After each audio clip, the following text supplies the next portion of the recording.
identify your brand. Review what you have done and helped you succeed. Remember, what you find is the easiest to do and others find hard to do is your brand. Now, you may not realize that because we get to be mind blind sometimes because we think something's easy for us to do and it should be easy for everybody else. Not true. So I always forget that. I think I figure something out because I'm good at that. Others should. And I had to learn to take a step back when I would blurt out what would happen, but not provide the steps on how I got there so someone else could understand it.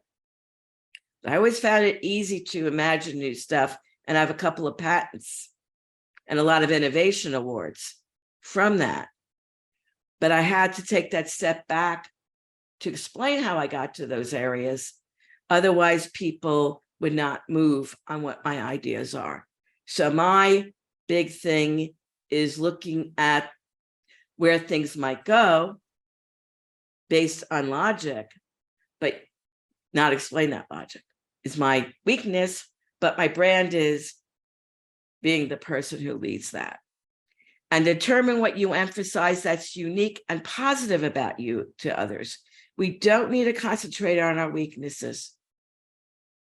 Like, I am not a good manager of people. That's a weakness. I also hate managing people.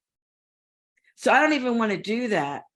I maybe could have moved up higher and made my business get more money by managing a whole team. I chose not to do that.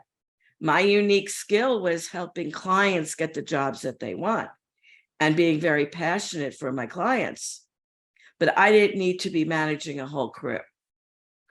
And you may also want to ask others for their opinion on what they think of you, because you may be blind to what makes you unique.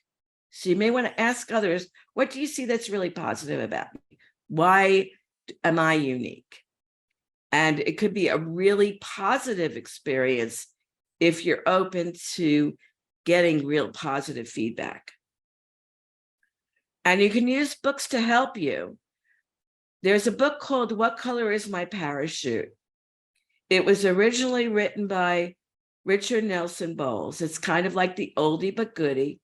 I spent 5 days at his house while he was still alive, going through it. And he started out his career like me,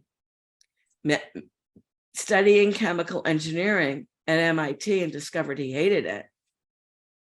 Ended up becoming a preacher, and then eventually working on skills to lead people to how you find jobs. And that was his mantra of being able to do that. And that could act as a guide for stuff like this. And there's another book which helps you look at your values. I'm not as sure as much on the resume stuff, but it's still really good, which is 5 Steps to Rapid Employment, which helps you do that paradigm shift to be able to look at your skills and values, especially the values. I like his explanation of examining values in that, to be able to go ahead and do that. There's also testing around. Some of it's good. Some people subscribe to it. I've done these before, which is DISC, which can help you look at work environments that you want to work in and help you understand your interaction with others. Some people say it's valid. I've seen it be valid and not valid. There's card sorts, which can help you quickly react to various skills or values.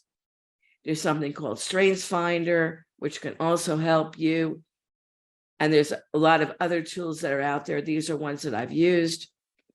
Or you can ask a professional coach to help you if you need that kind of help to be able to focus more on identifying your particular brand.